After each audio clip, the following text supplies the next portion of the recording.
শেরপুরে আমাদের জামাত ইসলামের যে নেতাকে হত্যা করা হয়েছে,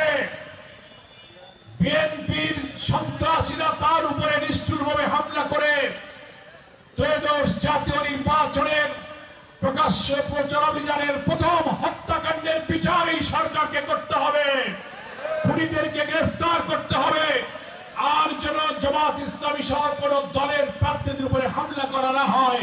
সেটা নিশ্চিত না করলে দেশ যদি সহিংস হয়ে ওঠে, এই নির্বাচন নিরপেক্ষ হবে না,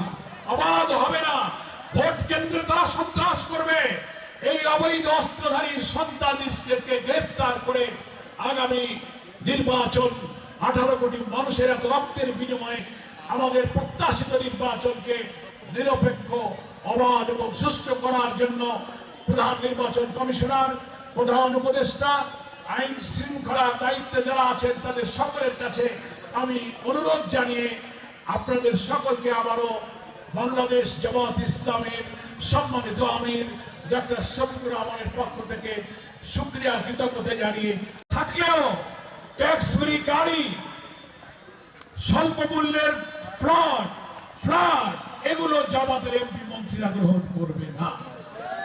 আমি চ্যালেঞ্জ দিয়ে বলেছি, বাংলাদেশে আরো তো রাজনৈতিক দল আছে, কোন দলের নেতা কি এই কথা বলতে পারবে? বিএনপির প্রধান, অন্য দলের প্রধান, আওয়ামী লীগ যারা নেতৃত্ব দিয়েছিলেন তাদের প্রধান, অন্য দল যারা আছেন আমি নাম বলি না, কেউ বলতে পারবে না